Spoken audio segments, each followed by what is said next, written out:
திமுகவோட சொம்புகள், அண்டாக்கள், தமிழர்கள் இவங்க வந்து நாம் தமிழர் கட்சியை சொல்லாமல் மும்முனை போட்டி அப்படின்னு சொல்லுவாங்க. நான் தொலைக்காட்சி பேரை சொல்லியே சொல்கிறேன்.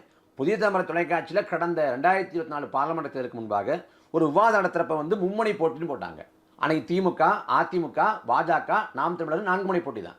ஆனால் நாம் தமிழர் கட்சி சேர்க்காம மும்முனை போட்டின்னு போட்டாங்க. யார் போட்டான்னு கேட்டால் திமுகவோட அனுதாபி ஜென்ராம் வந்து அங்கே இருந்தார். அவரோட தனிப்பட்ட விருப்பத்துக்கும் வன்மத்துக்குமாக மும்முனை போட்டின்னு போட்டாங்க. இப்போ வந்து சன் நியூஸில் வந்து குணசேகரன் இருக்கார். குணசேகரன் எப்படிப்பட்ட திமுகவோட ஊதுகுழல்னு எல்லாருக்கும் தெரியும். அவரோட தனிப்பட்ட வன்மத்துக்கும் காழ்ப்புணர்ச்சிக்கும் மும்முனை போட்டிங்கிறார். ஏன் அப்படின்னா நாம் தமிழர் கட்சி வந்து 8 விழுக்காடு வாக்குகள் தான் பெற்றிருக்கு, ஒற்றை இலக்கத்தில் வாக்குகள் பெற்றிருக்காங்க அப்படின்னு காரணம் சொல்கிறாங்க. இப்போ தாவேக்கா எவ்வளவு விழுக்காடு வாக்குகள் பெற்றிருக்காங்க?